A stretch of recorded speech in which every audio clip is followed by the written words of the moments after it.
This podcast is brought to you by the IIEA, sharing ideas, shaping policy. Good morning, everyone. 9 o'clock on a Monday morning. Good to see so many people come to listen to our guest today, Greece's Finance and Economy Minister, Kyriakos Pierrakakis, who joins us today to discuss, I think, more upbeat and positive things for the future in terms of, in particular, the opportunities around the digitalisation of the economy. He has been Minister for Digital Governments in the past from 2019 to 2023, and he also led Greece's digital transformation. Along with those roles, he served as the chair of the OECD's Global Strategy Group from 2021, and he was reappointed to that role last year. So very well placed to discuss what we're going to discuss today. But before we kick off, Minister, and thank you again for joining us, it's almost 15 years ago to the day where we in Ireland had a very traumatic experience of needing a bailout. And I think both our countries went through very difficult periods around that time. You might just sort of give your experience of how you came out of that difficult period over the past 15 years, brought unemployment down, brought growth back, so we can sort of evaluate it compared to our own recovery. First of all, it's great to be here Monday morning at 9 a.m., as you said, and it's a great privilege to be in Ireland for the first time. To be fully frank and quite blunt, in the Greek case, we did it after having excluded all other possibilities in the following way. Unlike Ireland, where I think both countries experienced collective trauma out of needing a bailout, in our case, we needed 3 bailout packages instead of 1. So our political economy, our political system had trouble integrating the necessary measures that we needed to implement in order to be able to exit this very difficult situation that we were in. I mean, if you look at the numbers, we collectively lost around 25% of our GDP. In real terms, this is 1929. This is the Great Depression. Exiting this crisis is a manifestation of the strength of the Greek people, of the Greek families, of Greek society overall. And it's also a manifestation of European support. It's a Greek story and a European story. Right now, as you said, we're growing fast. We're growing by 2.4%. Budget that I presented in Parliament and which we will vote before the year is out projects 2.4% growth for 2026. Strong primary budget surpluses, headline surpluses in the last years, and a de-escalating debt, the fastest de-escalating debt in Europe right now. Post-COVID, we had almost reached 210% in terms of our debt to GDP ratio, and the projection is that we will be below the 120% threshold in 2029. So it's a big and rapid de-escalation, and it's a manifestation of a change of mindset. My generation in politics, Prime Minister Mitsotakis, and the people who are currently running the government don't want to repeat the mistake of the past, passing the burden to the next generation. We fully understand the cost of complacency. We paid that cost in the previous years, and we fully grasp the benefits of reform.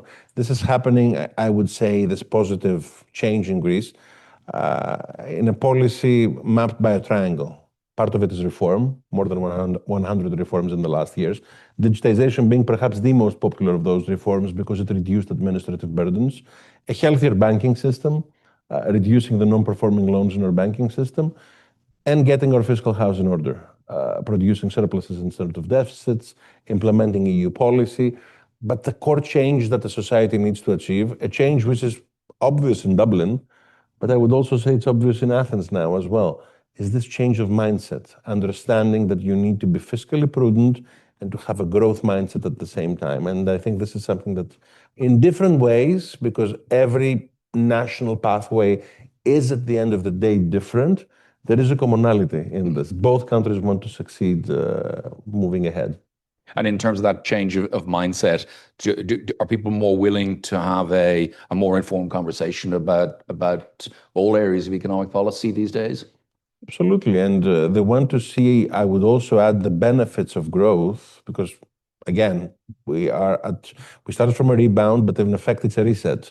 People want to see those benefits of growth reaching every family. And to give you one example, a couple of weeks ago, We passed from the Greek parliament the biggest tax cut in our modern history. And this tax cut was not just a tax cut. It was structured around the big demographic challenge that we have in Greece right now. We have this demographic challenge all over Europe. There is no country in Europe that currently has the replacement rate in terms of fertility, in terms of families. This is going to be a challenge for all of us. It's certainly a challenge for us. We have a bit more than 1.3 kids per couple right now in Greece. This is going to affect every policy area.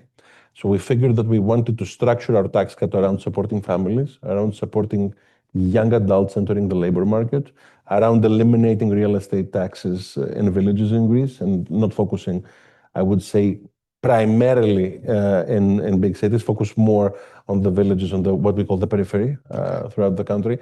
This had a very specific logic. So all of those changes are happening because they are part of an informed interaction with citizens who grasp the problems on the ground, but we also grasp them too, and we respond.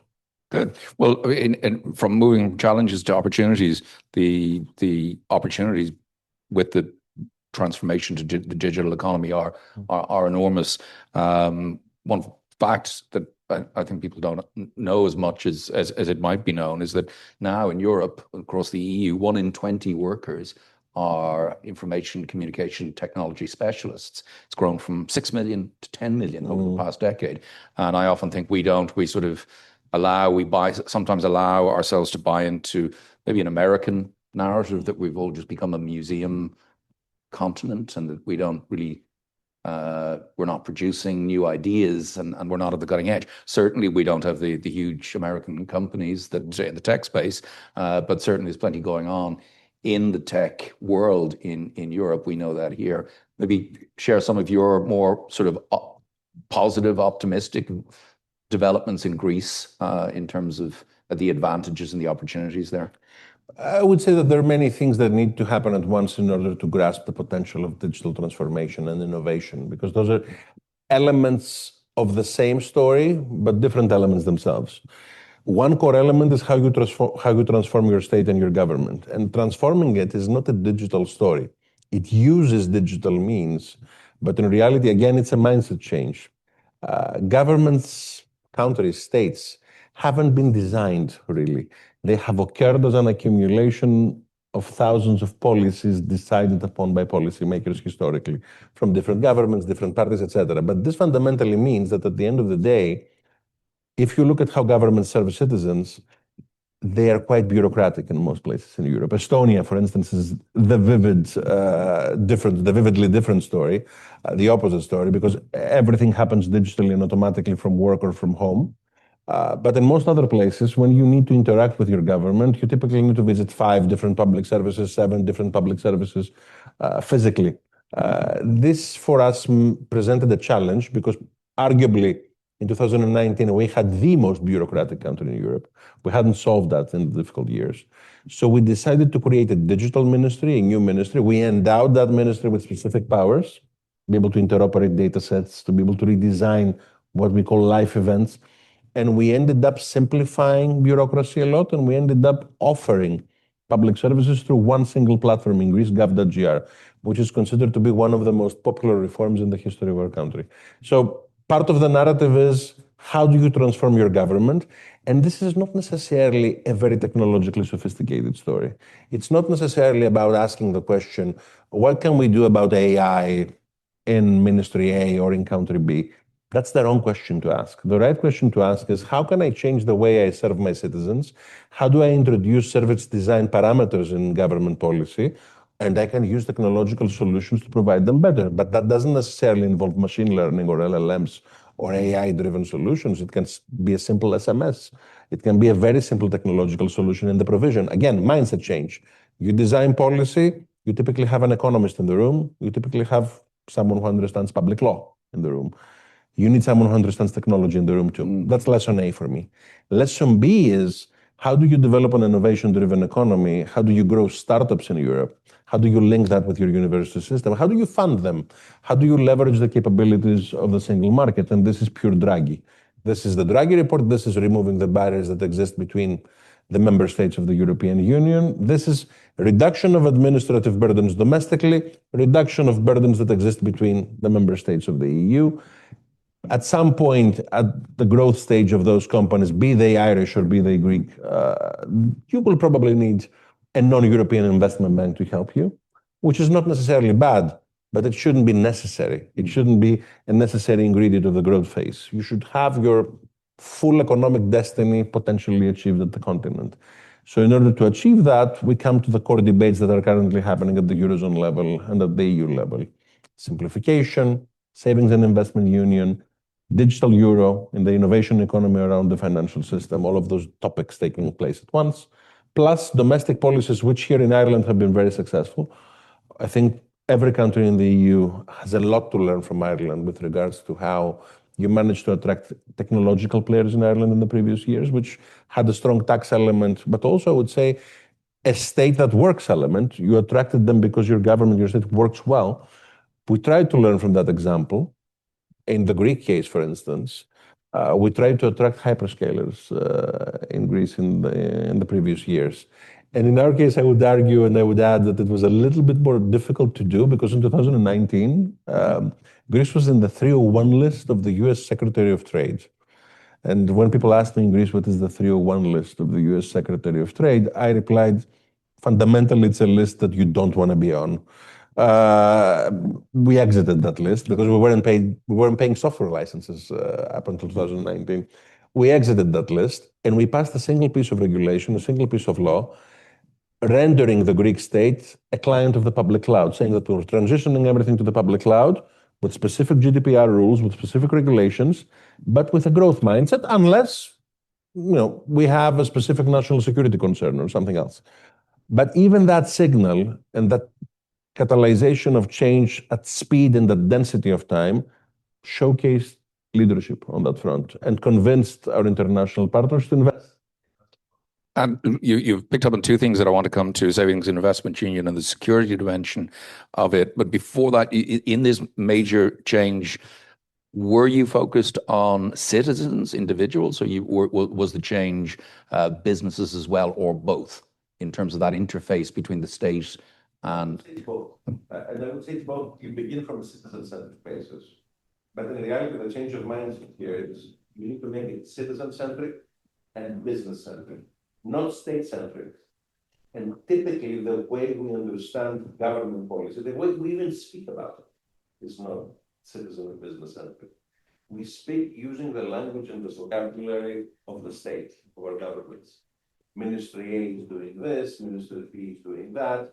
And this is quite vertical, that's quite bureaucratic. This is not the vocabulary that citizens understand. Because citizens at the end of the day don't care about Ministry A or Ministry B. They care about being served. I think it's absolutely the same about businesses, and I think it's absolutely the same throughout Europe. They want targeted regulation that works, and they want to have it tailor-made for an innovation economy that operates at the technological frontier. So the only way to achieve that, especially as the innovation rates are accelerating, is by being nimble and swift. And shifting to the EU level, clearly there was a lot of regulation in recent times. There's been something of a rethink around that regulation. In terms of how that's affected business and innovation, do you think Europe might have gone too far in areas of regulation around the digital economy? Look, there are certain areas where that regulation was absolutely necessary, and it's good to be a regulatory powerhouse, a regulatory superpower on certain things. The GDPR is one of them. I understand that there are concerns at the business community about the costs of certain regulations, but I think that we value as Europeans privacy a lot. So it's good to have a benchmark, especially on privacy. Now, on other topics, I would say that the devil lies in the detail and that it depends. It's what they call in regulatory theory the Collingridge dilemma, if I remember it correctly. You regulate too much and too early, you impede technological development. You regulate too late, you lost the window of opportunity to do the right thing at the proper time scale, at the proper time frame. So having said this, I think that we need to first map what we have done. Believe it or not, broadly speaking, what you can't measure, you can't reform, you can't do policy on, you can't do policy upon it, you can't really understand it if you haven't mapped it and you haven't measured it. And if you ask the question, have we measured ourselves? Do we know from a citizen-centric perspective or from a business-centric perspective, be that in Europe or be that in any member state of the EU, do we know how many services provide to citizens? Do we know which parts of those service provision policies touch upon European regulation or domestic regulation on top of it? The blunt answer is that we typically don't. So we try to do that exercise, to cut a long story short, in Greece. We have a platform, which I presented to the Irish Taniste before, which I think is quite interesting. I also presented to my colleagues at the Eurogroup, which maps all the laws, all the life events, all the requisite regulations that we have in the Greek case, mentions in every life event. For instance, renewal of driver's license. How many steps does it entail? Which part of it involve European laws? Which part of it involve domestic laws? If you have mapped that, then you can simplify it. Then you have a sense of how you can limit it. And part of the decision-making process needs to happen in Brussels. Part of the decision-making process needs to happen in Athens and Dublin and the capitals of every member state. Many countries in the world are trying to do this. There is no way we can catalyze an innovation economy without doing that mapping exercise and without cutting excess regulatory red tape. Tech regulation is a particular issue here because the scale of the US tech companies being based here. Do you see that, or have you noticed tech regulation becoming a bigger issue in the relations between Brussels and Washington, or between your capital and Washington? Is it something that's on your radar? Is it causing a problem? I would say that it would certainly constitute a debate of the coming years, the way we regulate technology. It has been a debate for a long time now. It's not a discussion happening in 2025 or 2026. We have competition rules and competition laws in Europe, which obviously touch upon the structure and the provision of services by tech giants created by the United States. But I think that we should have a more flexible and quite smart mindset when we think about those issues. Let me give you one example, which we previously discussed before entering the room. I recently had a piece at The Economist speaking about telecom.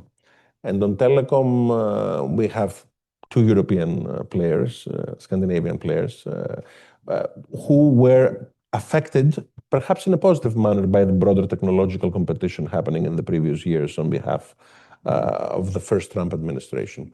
But we didn't manage to create ecosystems around them, let's say, in the Draghi way, thinking about leveraging the single market in telecommunications, creating broader auctions. For instance, what we tried to do in Greece was using a part of the auction proceeds for 5G to create a fund, which then invests in 5G applications, because we were cognizant of the fact that value in 5G would come from the app layer, from the application layer, rather than from infrastructure itself. Now, that's a technological debate, a sophisticated debate, perhaps, for some people who are not in the technology sphere, but that's how you create European champions. You create ecosystems around them, and you leverage the single market. We missed that window of opportunity in 2020. We created a Greek fund, but the Greek fund is smaller than what you would require in order to create a broader European ecosystem. Imagine, if you do the counterfactual, of having a broader European fund leveraged by the EIB. In that sense, we would have been able to create a broader ecosystem. So I think this is the natural consequence of reading the Draghi report, I would say properly. It's an opportunity cost. Together with the non-development of the savings and investment union in Europe, it's the biggest opportunity cost of our times. And we certainly need to think about all the technology questions like the one that you asked from that mindset. Should the question be, let's create European versions of everything? Or should the question be, let's leverage the capabilities of our players who sit close to the technological frontier, and we can create not even European, but global champions around them if we do a smart and targeted industrial policy? I think we should think in terms of the latter rather than in terms of the former. Okay. In terms of funding that, we've certainly been doing a lot on Savings and Investment Union at the Institute in recent times. It's not entirely sure that reflects greater momentum in Europe towards actually achieving Savings Investment Union. I'd be interested to hear what your sense is on the momentum behind Savings and Investment Union, and then more specifically, what mechanisms could be created to ensure the funding of particularly startups and scaling up companies, more akin to what happens in California, so that we at least improve the funding piece for those high growth companies? I see a positive momentum in the sense that I see progress happening on the ground. The debate is about how quickly do you move and how rapid this progress is. And all of us agree that we want even quicker progress to be achieved. I think that the heart of the Commission is at the right place. I think that the proposals of the European Commission are solid. Primarily, I would say, it's the responsibility of the member states to produce tangible results on top of those proposals. And here, I remember this maxim of literary advice: show, don't tell. Is it only an institutional debate, a regulatory debate, or a directive debate to achieve the SIU? I would say it's not. We will get the institutional reforms right.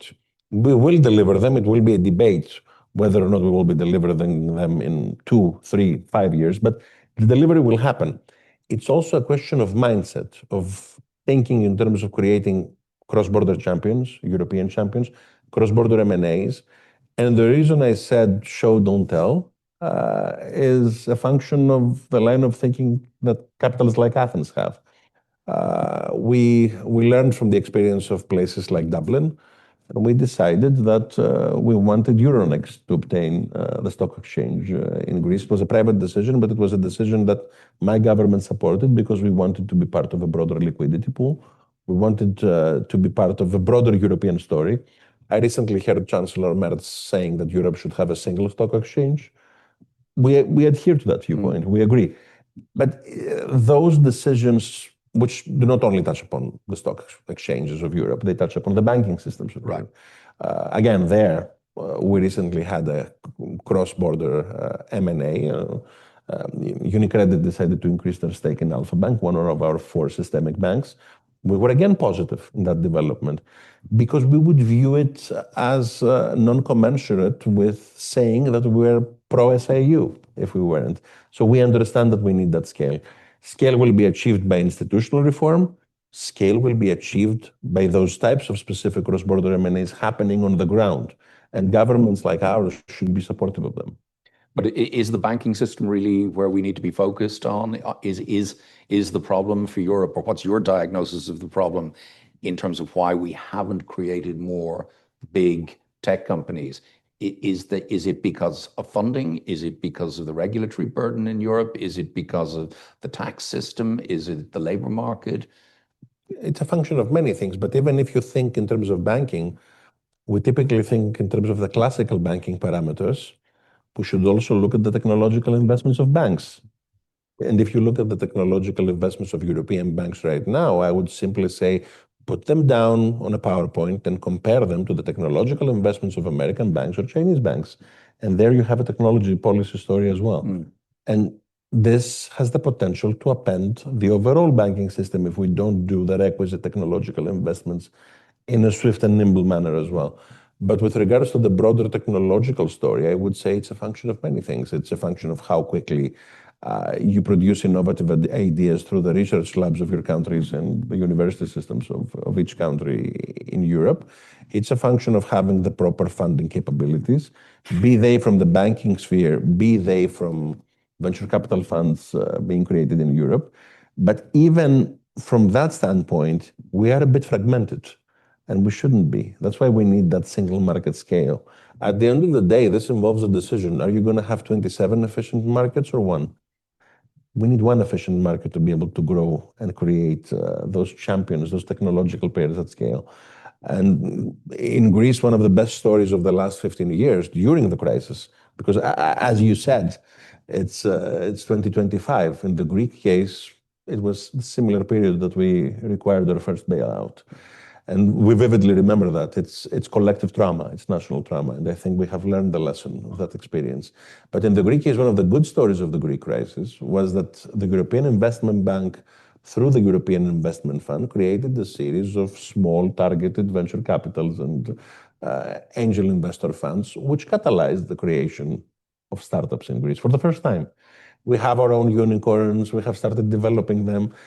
But if we keep on focusing this discussion on a member state basis, on a national basis, I think we're missing a big opportunity, because the only way to create that economy of scale is by somehow removing all the barriers and developing those players at the European scale. Moving on to security, the big major change, I suppose, in recent years has been the security situation in Europe, not just the war in Ukraine, but also concerns about de-risking the relationship with China. I see somebody has an opinion piece in the Financial Times this morning about decoupling from the United States. Will Europe be forced to become more of a fortress, a bloc, less connected to the rest of the world as a result of these of more challenging relations with the superpowers in the world, and the only way it can be any way influential in the world will be to deepen integration, and this will be one of the reasons we move in that direction as much as an economic necessity. You know, whenever I hear the term fortress, I remember probably what is my favorite story from ancient Greece. And my favorite story from ancient Greece is a phrase said by the oracle at Delphi when the Persian invasion was happening. And the oracle at Delphi was asked, how is Athens going to be saved? And the response of the oracle was, the wooden walls will save the city. The more conservative mindset of the period tried to interpret this literally. Let's create walls and make Athens a fortress. Themistocles interpreted it differently and said the wooden walls are the ships and we will win at the sea. I love this analogy because Themistocles won the debate and won the Battle of Salamis. The only way to view this debate is in terms of openness. You should interpret walls as ships. We should think in terms of a very open mindset. This is what has taken Europe, I think, ahead. It carries a lesson which echoes through the ages, this story. For us, it shouldn't be about trying to create, again, there are certain things where we have a very strong national security mindset and flavor. Technological sovereignty is a debate about control, not only a debate about autonomy. And sometimes you control more by being surgically smart in how you in terms of how you regulate, by being surgically smart in terms of how to hedge between technologies, rather than focusing uniformly in terms of a one-size-fits-all approach of creating European versions of every technology solution that you have on the table, because you simply can't. We operate in an environment of scarcity of resources. When you have scarcity of resources, I think that, I'm influenced by David Ricardo. I think that what you do is that you capacity build the areas where you have the advantage, be that a trade advantage or an innovation advantage, if we think in terms of technology champions. That's why when, for instance, before you asked me about AI, I replied 5G. We had two players where we have the advantage and we're close to the technological frontier. Capacity build that and be synergistic about the rest. And then all your national security considerations, they can be part of a very smart and not extremely burdensome regulatory deployment phase. You can create smart regulations which allow you to integrate your national security considerations in terms of how you interact with technology players. It's not a black and white thing. It's not an approach where you build a fortress and you start developing your own thing across the board, plainly because you can't. Okay, I'm going to start going out to questions from the audience very briefly. So I see one already noted here. Also, I can see questions coming in from our large online audience. But let me just finish with one on the security side of things. Greece has, for a long time, been one of the biggest defense spenders relative to GDP because of your particular situation. Do you think that's certainly here in Ireland, we have a very low defense spending, and we're sort of struggling to see the challenges and the real threats and how the security environment has changed? Do you think Greece is maybe well positioned because you never really shrank your military because of your local situation? Is it less of a trauma for you, and how do you read that in Brussels with your fellow finance ministers in terms of how the conversation in Europe is moving towards rearmaments and traditional military threats? I would say that we were always an elevated defense spender because of our security situation in Greece. But the European question, as it is evolving, should also become a question about spillover effects, because the innovation economy in many places in the world, certainly in the United States, is a function of how to optimally target that spending once you do it. And it's also a question about economies of size and scale. I think that the European Space Agency, for instance, offers a very good example about how good results can occur when you pool resources and you do joint procurement.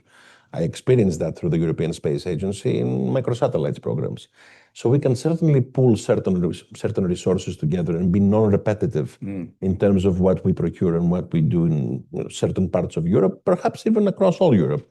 We all need border protection. We all need border control. We all need specific technological solutions that can help us and enable us. And many things that we pay for through defense spending have dual uses. So this is a situation and a policy decision apparatus where we need to be pragmatic and targeted. And I think that as many countries in Europe, not us, because as I said, we were already an elevated defense spender, as many countries in Europe are increasing their defense spending right now, I see the opportunity in terms of pooling resources. And then This podcast is brought to you by the IIEA, sharing ideas, shaping policy.